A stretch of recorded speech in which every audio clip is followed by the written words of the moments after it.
Can a formerly incarcerated man be a good father? Can a young boy whose father was absent for most of his life build a good relationship with his father? Today we have Mr. Jason Downer from MOGAVA coming to talk to us about his own experience and journey of building a relationship with his father. He's going to speak more about mentorship and the work MOGAVA is doing to serve incarcerated and formerly incarcerated men, as well as young and older men who are in vulnerable situations. Join us today for this insightful conversation.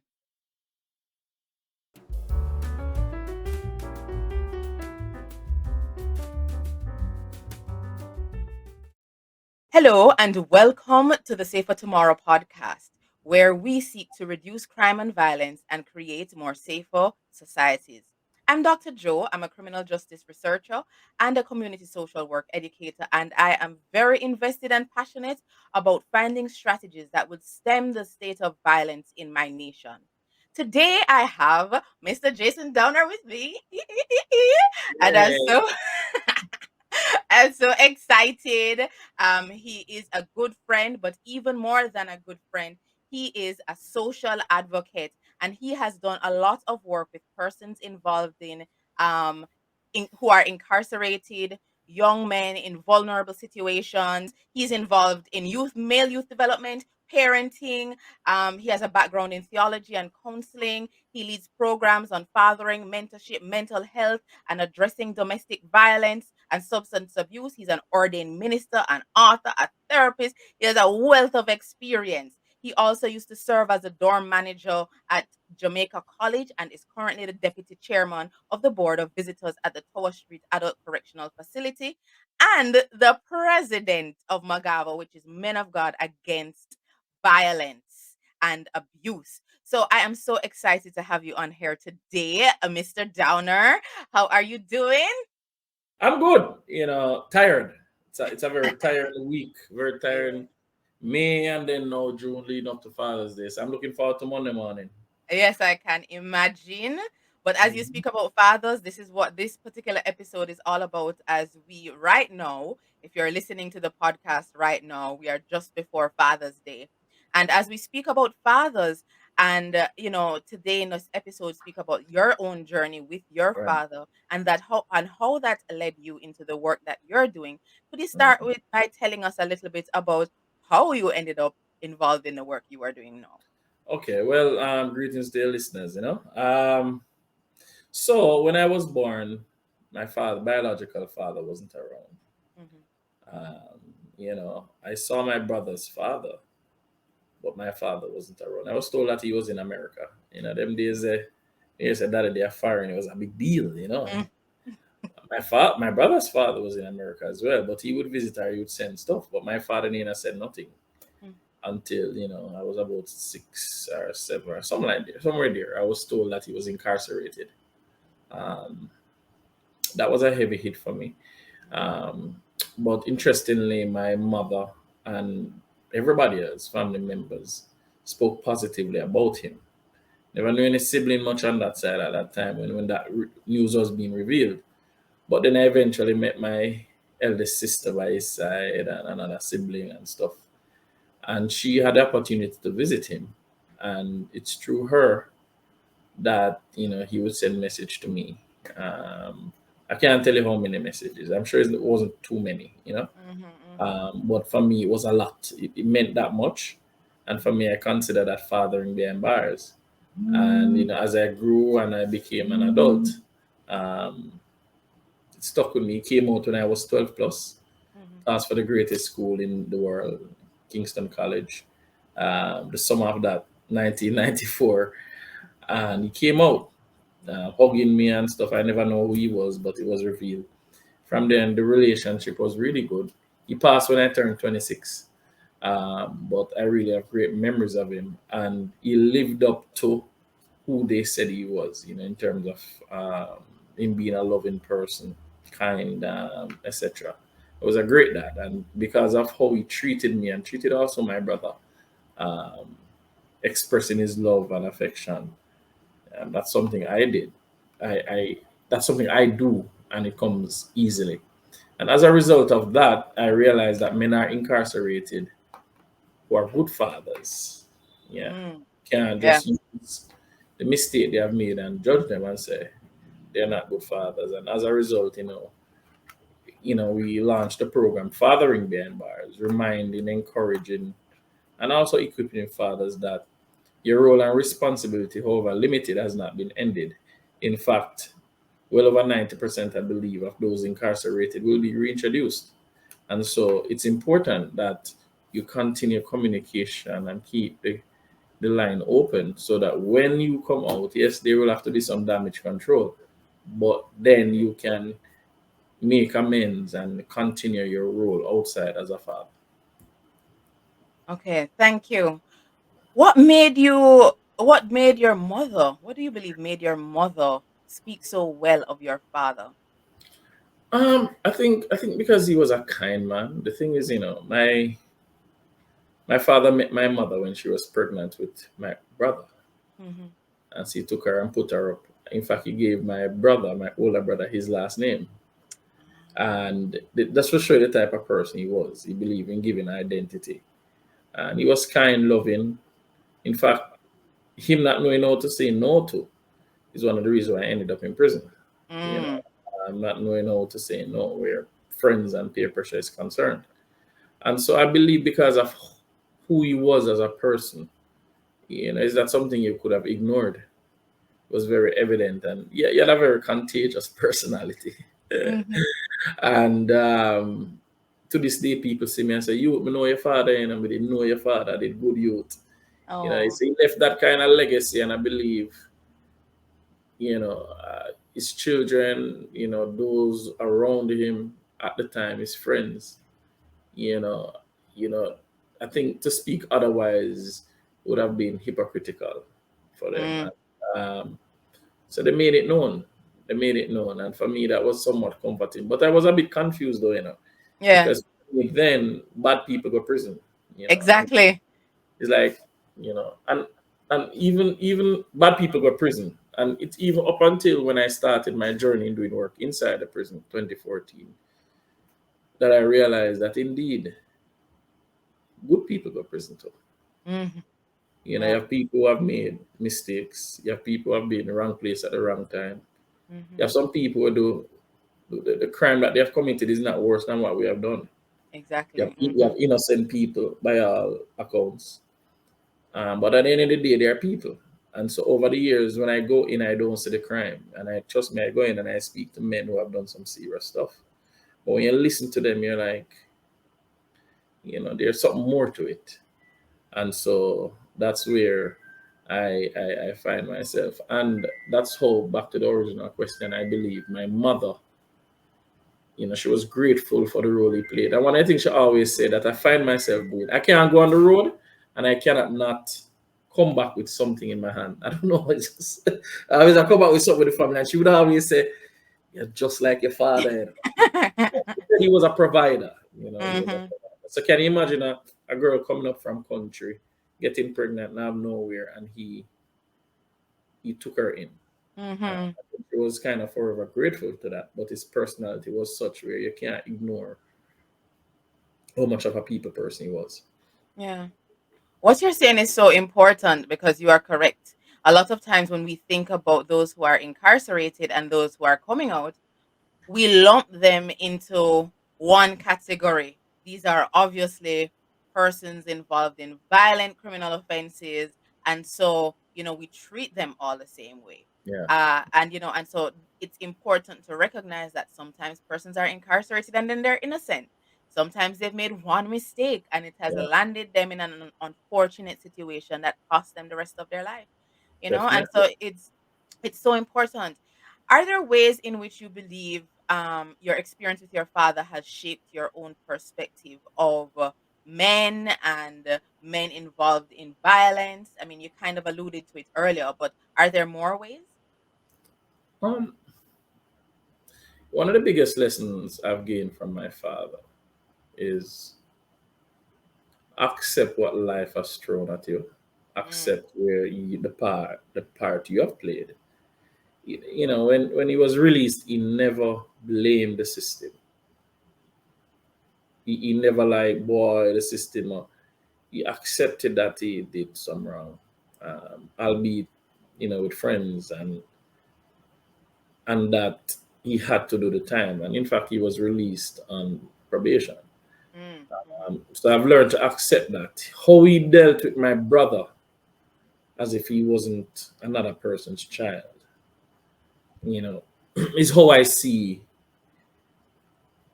young people or children, especially those I have to interact with. In fact, I struggle sometimes when I'm to write a bio to say how many children I have, because I really, there are some young men, young ladies as well, that I'm very close to, or they're very close to me. yeah. And it's because I saw something modeled, Mhm, and I realized just how a child feels when he knows that you're loved and somebody's there to listen and to support you, regardless of whatever wrong you might have done. I must add this. I remember my stepfather too, would remain nameless at this point for varying reasons. Um, he came in, and what I knew of my father, he came in, what I knew of my father, or the messaging about being a man, I saw him model that as well. mm, Um, he, I too never felt weird, and he provided. He saw where he had a responsibility and he executed it.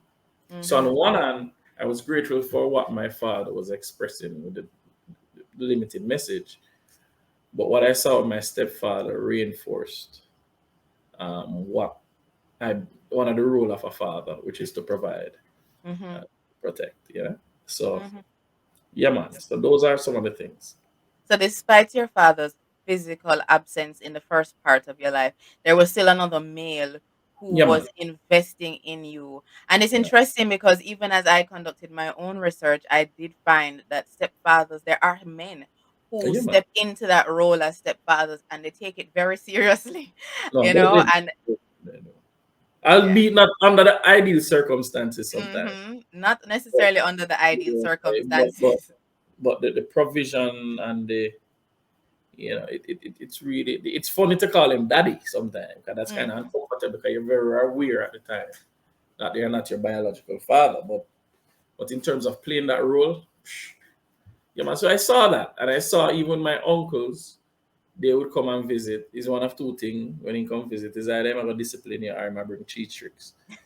And I saw where provision and certain things concerned. So I had those things very early, and I was always a sensitive child, and so getting that form of attention, even from my father, and the reinforcement again by my mother and family members, and when I met my sisters, how they spoke about him, it made me feel good. And then mhm. when he came out, he would never end a conversation without saying, "I love you, son." And I mean, it was just different. I can't say why I was starved of that. Never, Yeah, yeah. never. That's so interesting. So, um, it doesn't sound to me as though you struggled with a lot of forgiveness. So, when your father came out, what was that relationship like? How did you navigate that space of your father now coming into your life all of a sudden? You know, strangely enough, as I said, it was the summer of 1994, and every time that I was living off Walton Park, Mhm. Wayville Avenue, and over the neighbor yard, the summer, summer you play Chinese, already Chinese skip, dandy shandy. Yeah, And I just saw this man look over the wall. I said, "You, Jason." And those days you weren't free to identify yourself. So yeah, yeah, I'm Jason. The next thing I realized, this man was embracing me and hugging me, kissing me on my forehead, and like, may your father, may your father. And that was a range of emotion, because I mhm, only saw pictures of him, mhm, one or two pictures. And then it was eventually confirmed. I eventually lived with him, my brother and I eventually lived with him at a point. But I remember something that brought out some stuff that were lodged subconsciously. When I was about 17 and about to leave the final year at KC, They wanted to meet with students who did not get enough subjects passed in the mock exam. Mhm. And if you don't meet to the parents, that's going to be a problem. And I remember at the time living with him, my mom was overseas and he's supposed to come. And I remember not seeing him. Mhm. And then I remember saying to myself, can you imagine all them years the man missing out on my life? Mhm. This one important meeting. I never had this thought process before, you know. Mhm. Mhm. But for some reason, it's like it's a deal breaker now. I'm saying absent. And and all these years he was missing. And now when for there one important meeting. And can I tell you, Dr. Joe, when I looked, I saw a little, he was working at a juice factory. I saw a little juice factory van taking it time driving, coming. And when he arrived, he said, son, sorry I'm late. The van broke down and there was Mhm. no brake on the car. And his eye then turned back the bus, one little juice box. It didn't name Duff, one brand Mhm. Duff. I remember clearly. And he said it was either to turn back, but I chanced it Mhm. nevertheless because I realized this was important to you. Let me tell you, I felt so bad Yeah, oh gosh. Mhm. because on one hand, here I all of a sudden doubting him, finding reasons, and I said, oh, I'm for do this now. And but then this man came and he proved all those things wrong. Mhm. And let me tell you, man, I love my father more for that, you know. Yeah, I And can even as an imagine. adult growing up, I remember the place blocked because of gas riot and all of them things. And them time him I run taxi. And I remember stuck. And I said, Daddy, gas right. And him brave and go through the roadblocks just to come for him son. Them time I'm in my 20s. Because I want to come for him son, you know. Yes. So those things reinforce that what my mother, my all they were saying, and they weren't just trying to protect the son. Mhm. It was really who he was, you know. Yeah. Yeah, man. So, how did you actually begin Mogava? Which is Uh, such now a big part of who you are and what you do. it's interesting. Since I was 17, I've always been a part of Jamaica Youth for Christ. Still am. Ah. Mhm. Um, and I saw that's where I think I saw servant leadership most. Um, and you know, at my church at the time, you would begin the youth department, and there's always this leadership thing in me. But then ministry was just being a pastor. You never hear about what we see now in terms of ministries. Youth for Christ revolutionized that for me. Mhm. And then I started to teach early 20s, and I realized young children, young people would gravitate towards me. It was just a natural thing. Mhm. And people would want the sons to come in my class and the daughters too. And I never paid it any mind. And then I realized one time I started drumming and mentorship and then started to move up the ranks in leadership at Youth for Christ and just in my varying spaces at church. And then in my 30s, not early 30s, the Lord said, look behind you. And when I looked, I saw a pattern. I was also at one point embarrassed to mention that my father was incarcerated. Mhm. Mhm. And then when the Lord gave me that moment and he said, look behind you. And even all of this happened while at Youth for Christ, too, I felt that the Lord wanted me to do something different, Mhm. even in pastoral work and different. At that time, I didn't know. And then somebody said to me, Jason, God has called you to that niche area of ministry. Mhm. I couldn't understand it. And when the Lord said, look, and I saw a pattern, you know, father in prison. So at one point you were fatherless. Mhm. The impact in teaching. I hated the classroom, but I loved discussions and Yeah. talking about topical issues. And I was never afraid to speak about my struggles. Mhm. And then, you know, the Lord said, I've called you to focus on fatherlessness and fatherhood. And that's when it started to carve out and to advocate against violence and abuse and to recognize. When I delved in it more, I realized that good fathers are around, and the narrative is not exactly correct. And Mm. from there, as I researched and my studies in psychology and everything just came together perfectly. And I can't see myself not doing what I'm doing. And then now I started to venture off, and my profession became my calling as well. In terms of, it's Mhm. just like everything was reinforced, and then people affirmed it. Mhm. And so yeah, you do the thing, and the Lord has used it to say you give things make room for you and stuff like that. And I'm grateful Mhm. people like yourself who came along, and just God is just awesome. Then I met Mhm. a man called Bruce Fletcher. Mhm. Okay. You know him. Mhm. uh, Yes. and he was the first person I came across, and this was like 2015, 2016, Mhm.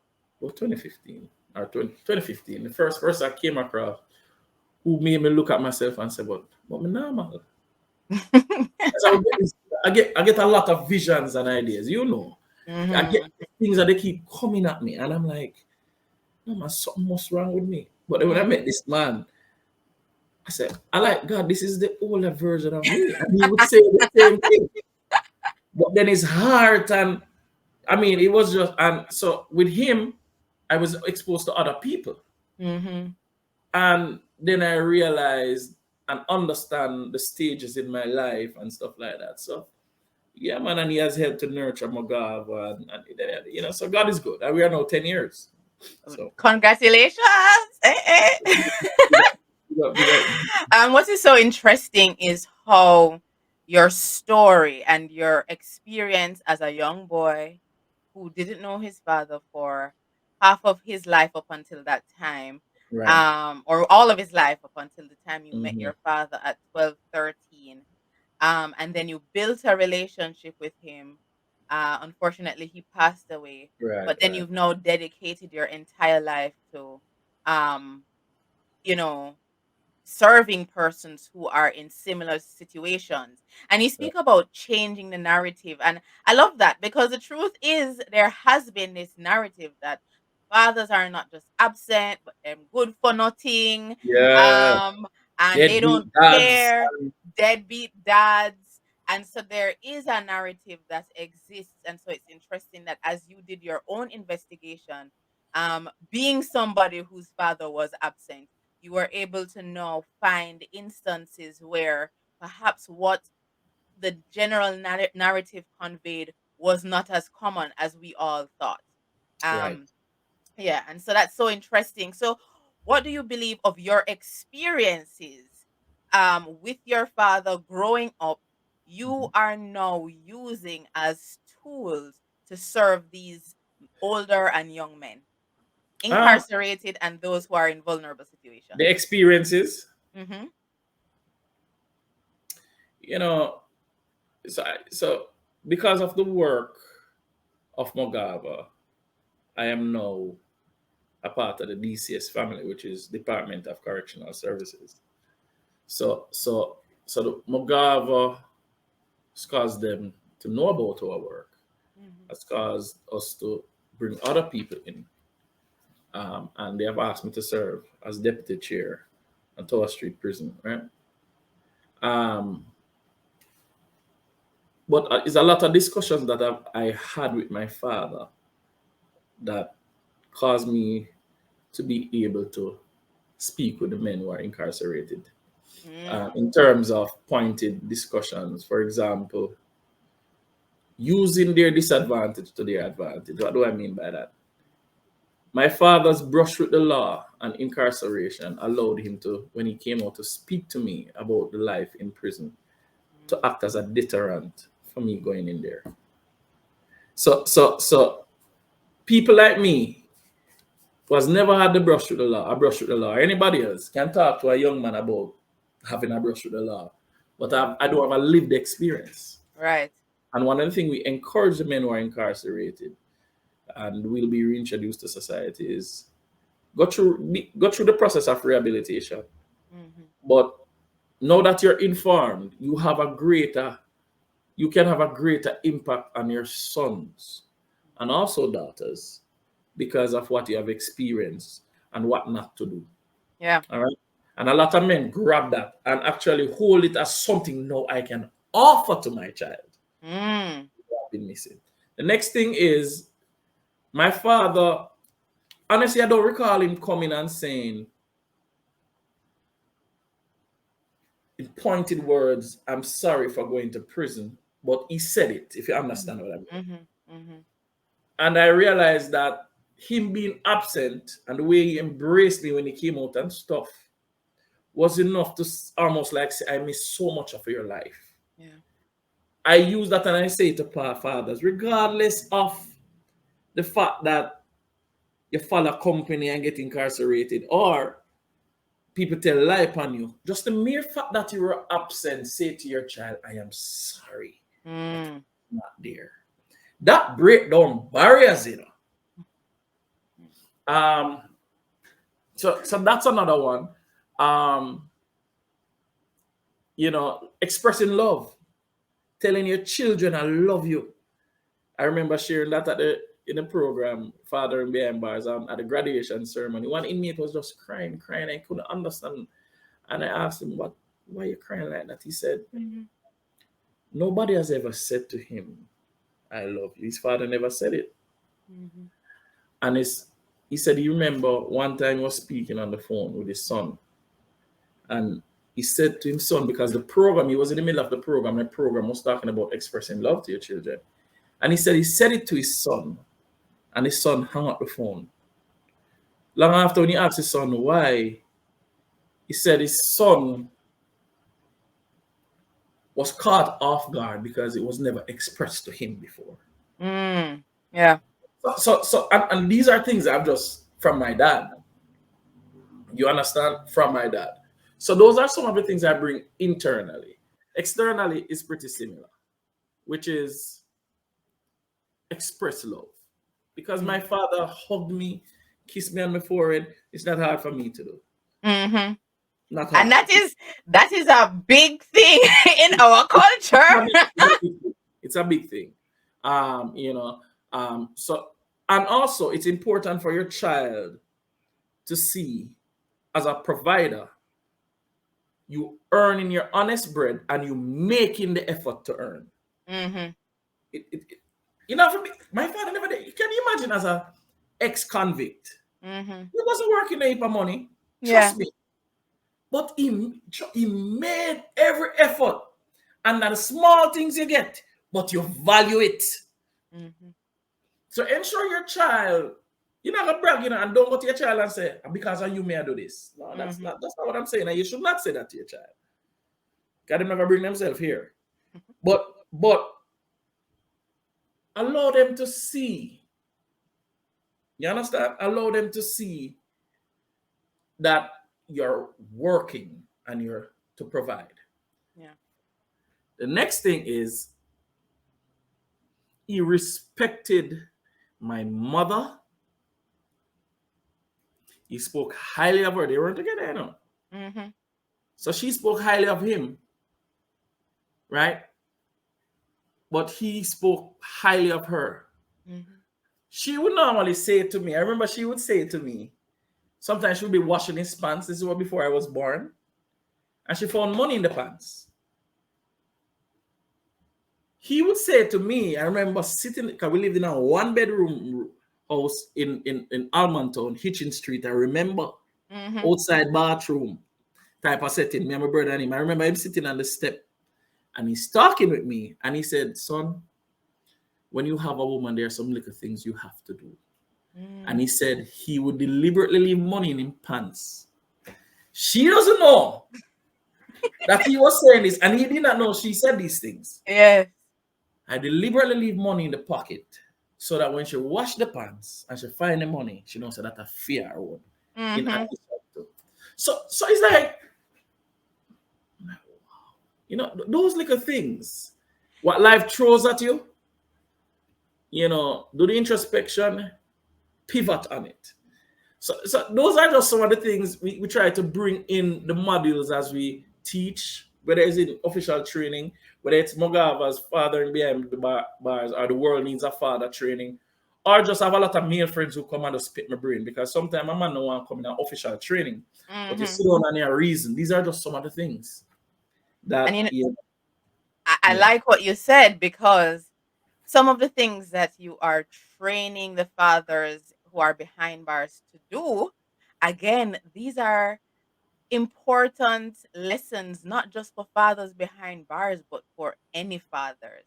And so it's so interesting that your life story and what your own experiences are is that a father behind bars can still be a good father while he's there and after.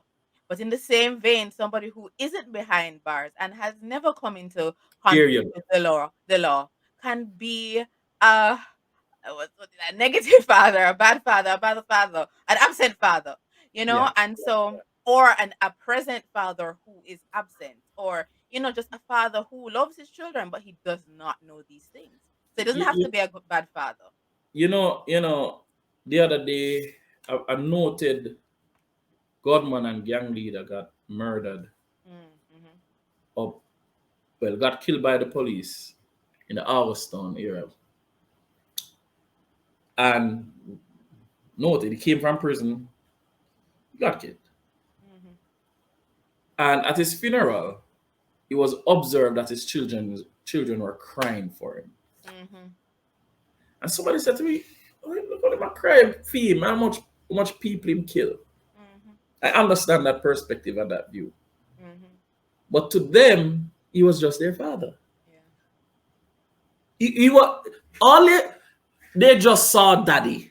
Mm-hmm. Daddy. And that is the impact you have on your child. They see you as a superhero. Mm-hmm. That's a type of relationship. Yeah, man, my father laugh and have fun, man. I will laugh, and even when I was dating, you would pick up my wife. I remember my wife is from Arnett Garden. And sometimes I have to go down there and go and chat a bus. And Mm-hmm. like we pick up and we go out on a little date. I have to Yeah. go back in and I'm going to carry in and chat Mm-hmm. a fine. So don't worry, Jason, man. You know? Oh my And just God.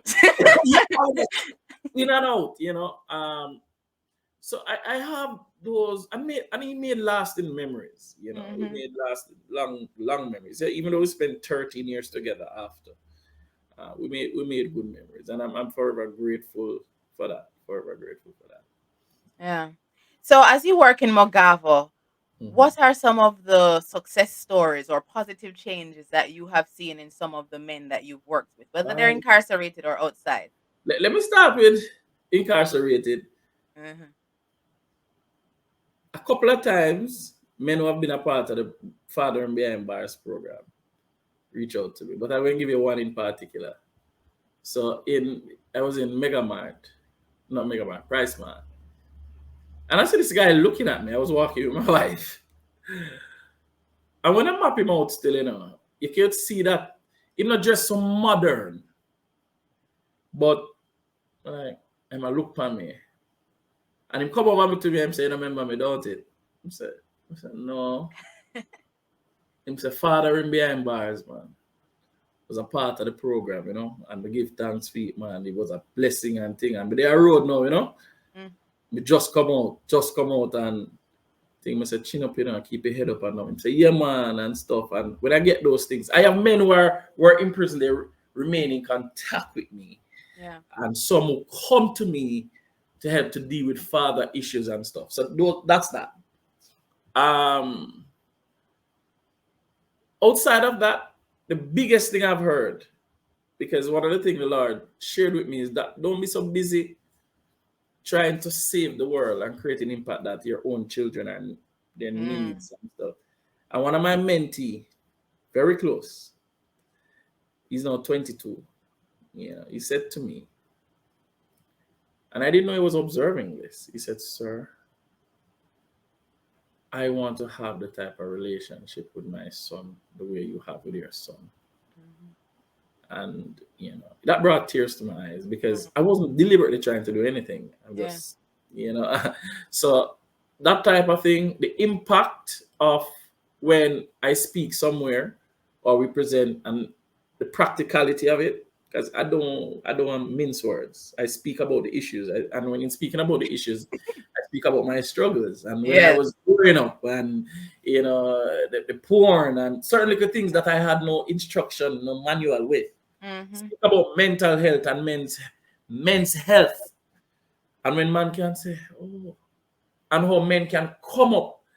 Those are just some of, and I'm grateful to God that for the ability to serve, the opportunity to serve, and for platform like this given to share. Because one thing I realize, we want councilmen and we want give advice, but until men can see in you themselves as another man or a woman who is willing to say, no, man, me, I one of the guys, more here, they will not come. And I'm grateful that people can approach me in that light, even mothers and Yeah. daughters come Mm-hmm. to me, to for help in that regard. To the point where outside of Mogava, I have, the support group Mothers Raising Sons, and I don't publicize it. I have 30 mothers in that. Uh, Mm-hmm. because they trust the opinions and stuff like that. Mm-hmm. So these are just some of the things as a result of the call God has given and the grace and the community and networking. Because people understand this and make this very. If you see my shirt, you see Mogava, you see Operation Save Jamaica over the next side, and you see a sponsor here. But Operation Save Jamaica, for one example, we fall under. But it's one example of what networking does, because we can't fix all the issues and stuff. So when people come on something legal, we can know who to call on. Mm-hmm. When somebody maybe wants some data, we know who to call on. And somebody wants something else, we know who to call on. Pursued international. I mean, so it is not just Mogava, and it's not just me alone. So even though I'm the face of it, there are people and we have skilled men. So if we're going on the road, we're doing placards like Sunday we're doing, by the way. We'll be Mm-hmm. going up in Mandela Park, just making a stand as fathers for just 2 hours. We have men where we call on to that. But if we're going in the prison to do psychotherapy, there are some skilled men that we're going to call on. So it's a team effort, even though my big head is at the forefront. Yeah, So you've alluded a lot to, I guess, what we would call healthy masculinity. But could yes. you describe that in terms of like a picture? What does healthy masculinity look like? For me, so masculinity has to do with those qualities, um, attributes that are regarded as characteristic of men and boys, right? Mhm. Um, so we speak of a healthy one or the Yes, unhealthy. Well, healthy, healthy. healthy has to do with those that, for me, a healthy man or a healthy masculinity speaks to being in touch with who you are, being in touch with your emotions, um, expression of those emotions, Mm-hmm. respect of people, Mm-hmm. setting boundaries, Mm-hmm. um, yeah, and showing the softer side sometimes. Mm-hmm. And I think and finding the right balance. So for when I say right balance, so for example, we encourage crying. I have had some males in my life where me ball, especially when I go through depression. I don't know me ball upon them shoulder. Yeah, There should be space for that, yeah. but there's a difference with that and just crying for everything. Mm-hmm. Wimpy, if you understand what I mean, type of Yeah. thing. So it's finding that right balance and not being afraid to be vulnerable when you need to be vulnerable. That's So that's hard. that's it. No, it is very hard, and that is why in approaching men we can't just go and ask them to just be vulnerable, especially using the feminine aspect of things as the measuring stick. What does that mean? So in other words, because girls cry, man must be able to cry. Okay. Man must not be able to cry because girl cry. Mm-hmm. Man must be able to cry because it's important to cry and express yourself. Mm. So Okay. don't use that as the standard. You understand? Yes. Because then you're going to have the flip side. You cry like a girl. Yes. Yes. which is kind of toxic, type of utterance. So the standard must not be judging us based on the standards of female, because while there are some things that are applicable to both, we must respect that we are different. Yeah. You understand? So that type of thing. Okay. So you spoke a lot about mentorship and Yeah, modeling, and that seems yeah, to be a core part of how you operate as an individual based on your life right, experiences, as well as how you operate as you are serving right. incarcerated men and those men in vulnerable situations. Um, but mentorship can be so difficult and all encompassing, and you're giving so much of yourself. Right. How do other people apart from you Mhm. who has dedicated your life to this mentor? It can be a very personal thing, as you mentioned. Mhm. Um, but what I think people need to understand first, and this I didn't get this until maybe 4 years ago. Yeah. Mentorship is not about creating mini-me's. Mm. So understand what mentorship is. And there are different types, you have the business model, etc., etc. But for me, it is in terms of personal development, among other things. Mentorship has to do with helping the person to be the best version of themselves. And it's not necessarily giving the person the answers, but facilitating them to find out the answers. You might have the answers in your head, but you guide them to come to it. Um, for some people, because it's easier than others. For me, and like I said, it's easier. It has become easier because naturally I'm who I am. But for some people, it's harder because I'm not so sociable. I'm not the type to talk. I like my space and stuff like that, and that is fine, as long as you're not a mean person in terms of Mhm. you're snappy and stuff. So I want to say it's not for everybody, if you know Mm. what I mean. It is not for everybody. Okay. So you can indirectly support the cause of mentorship. So you don't have to directly be in it, if you understand what I mean. Yeah, that's about you support the work. And that's where the kingdom come in and the networking, right? So, Mhm. you have to find a lane type of thing. Yeah. You understand? But I do believe that there are more persons who can be mentors than what they're doing now. Mm. So some of us, we can do it on a wide scale. So I do it on a wide scale because they just present themselves. There are some people who can do so in terms of you're a specialist, an expert. Maybe in social work, you see a young social worker, you can guide. Your students are mentees, actually. You Mhm. understand? Somebody else, it can be on another smaller scale. You're in church and you see some young wives, you can mentor them, stuff like that. But just be careful. You need to read a lot. You need to listen a lot, and you have to set boundaries, which is what Mm. I'm learning. Yeah. Set boundaries, because at the end of the day, if you're so affected that you have no personal time and to refresh yourself and stuff like that, if you don't have a community for yourself who see you going too far and can wheel you in, I have those type of people who say, listen, man, and access to me to do that. So one, it's not for everybody. Two, not everybody can do it as widely as some. Three, there are some people who can do a bit more, explore what that means, and do it. Yeah. One of the things that you spoke about earlier as well is essentially as you um, speak to the men and train them and work with them and befriend them, what you are also seeking to do is to develop mentors. Yes. And what is so important, because research demonstrates the importance of mentors for incarcerated persons and for persons in vulnerable situations, but it also supports the importance of those persons becoming mentors to others. And you spoke earlier about deterrence and the ability of men who have had the experience to speak into the lives of those who are on the journey there, or considering the journey, or are already there. And Yeah. so one of the important strategies even for reducing crime and violence in our nation perhaps Mm-hmm. is being a mentor, and as well as training the men who would have been involved and changed their lives in to become mentors themselves. because the Yeah. mentorship can also create some level of accountability as Yes. they are interacting with others. People are watching them, so they're expecting a certain type of behavior from them. And as a result, in a sense, they have the opportunity to fulfill those expectations to a certain extent. Yeah, I'm happy you said that because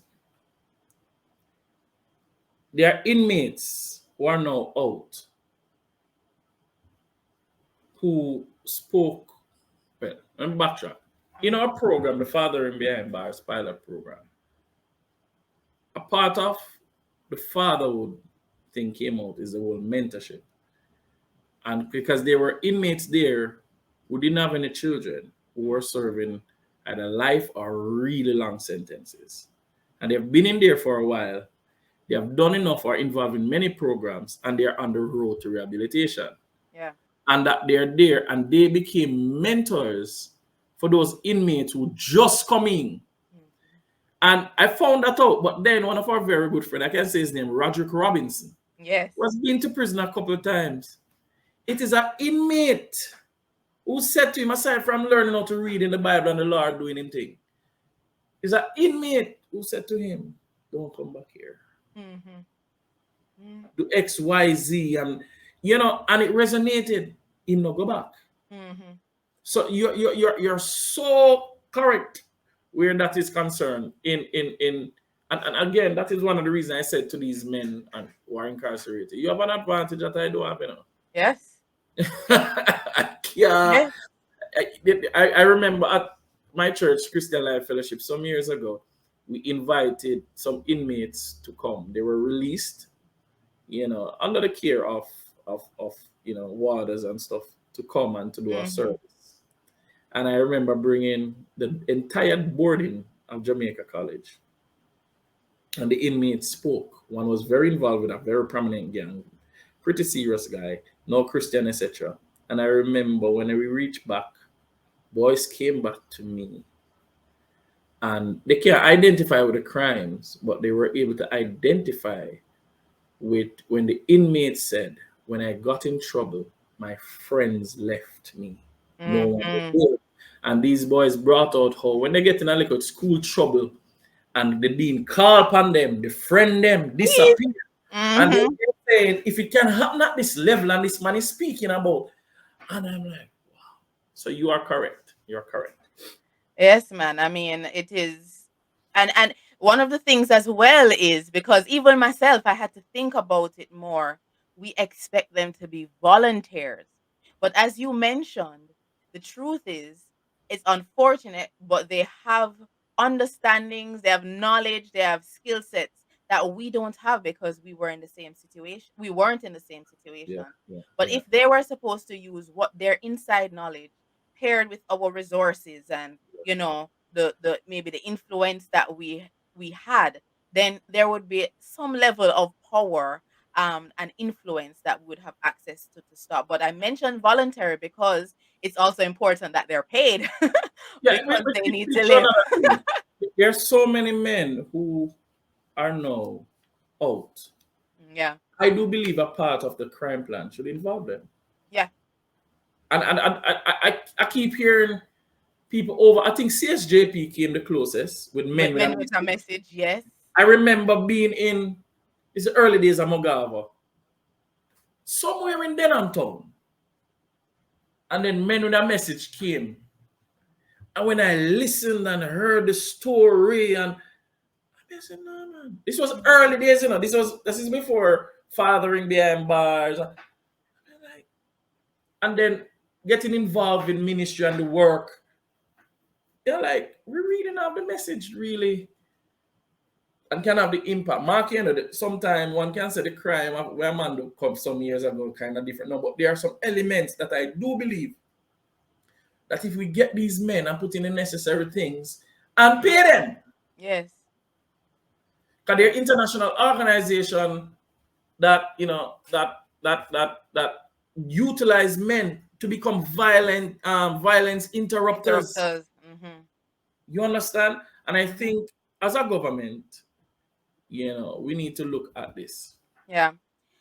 So thank you so much, Jason. This really has been just a very important conversation as we are currently at the point of this the recording of this episode, Yeah, approaching Father's Day, just to recognize that there are different types of fathers, and fathers that are display good behaviors and bad behaviors both inside and outside of the yeah, correctional facilities and prison, all right, yeah, and just the importance of mentorship both in the individual transformation of the person's life, the male's life, as well as the potential that they have to make an impact on the younger generation and other persons involved in the similar circumstances, and mhm. therefore what that would mean for community and national development. There you go. And so I just want to thank you so much for joining us today and for sharing with our listeners, with the listeners. But before you leave, you do have a book called Fathering Behind Bars. I Mhm. just want you to, one, share a bit about that book, and then secondly, to just share some tips with the listener about what can I do? So I hear what you do. You've Yeah, yeah, dedicated your life to this. I don't know if I'm dedicating my life to yeah. this, but what can I do as a member of society to um help to reduce and stem this issue of violence that we have in our nation? Yeah, man. Jamaica. So firstly, thanks for the opportunity again to share. Keep up the good work. You Thank keep up the good work, and this the sky is the limit. I see you. I see you. I don't. This is not prophecy, but I think Jamaica, the Caribbean needs you. Right, you're a breath of fresh air. All right. Um, you know the book was released 2020. I need to print some more copies, and it is my journey coupled with what took place with the Father in Behind Bars program and some typical questions asked. It's also give nuggets with general parenting and you. Yes. fathering. It's a very simple read. The idea was never for it to be difficult. You know, I mean, a bright like Dr. Joe here. Hello, So, try your best. you know, but it's simple language. And so we're going to do some more copies and try to get it in the hands of people who also look at working on another one. So you'll Hmm. hear more about that. Say something. You ask what you can do, say something. Mm. And when I say something, do something too. A part of our logo, the theme is act, break the silence. We have a lot of people talking. A lot of people talk. What else are you gonna do? You know, and so and also own your space. Own your space. So be very vigilant about those who come in your space and be very intelligent. Not intelligent. Be very not intelligent. I'm looking for Intentional. intentional. Thank you in your approach to these persons, boys, men. And your approach don't have to be you making the approach. So sometimes I'm in my space and I see a young lady and something is happening. I understand certain dynamics, so I will call on another young lady, our sister, and say, listen, this is the situation. I want you to XYZ. This is what I observe. I will stay in the background. So it's being very strategic, Mm. right? A lot of fathers don't know what fathering is. So a lot of men think fathering is provide and protect only. Yeah. Hmm. You know, some wants to be educated and some are willing to learn. But going back to a point how we approach them Hmm. is key. Yeah. You understand? And so I think we need to be very aware of that. And I think we will begin to see violence reduce. It starts from the home, it doesn't start from the village. It starts from the home. And I believe that once in your home, if you're not a parent yet, but you have a brother or a sister or whatever it is, play your part beginning there. All right? Mm. That's up. Yeah. Much love. All right. And where can persons find you? So if they want to support your ministry, become a part of your ministry, where can they find you? Well, we kind of hard to find. Change my number the other day and people find me. So you can punch in Jason Downer on Facebook, Jayson. MOGAVA is also there. Leave a message. The number is up there as well. You can reach out to Dr. Joe. She know how to find me. Uh, but I'm really not kind of hard to find. Actually, I said to somebody yesterday, I actually need to go in hiding because you know.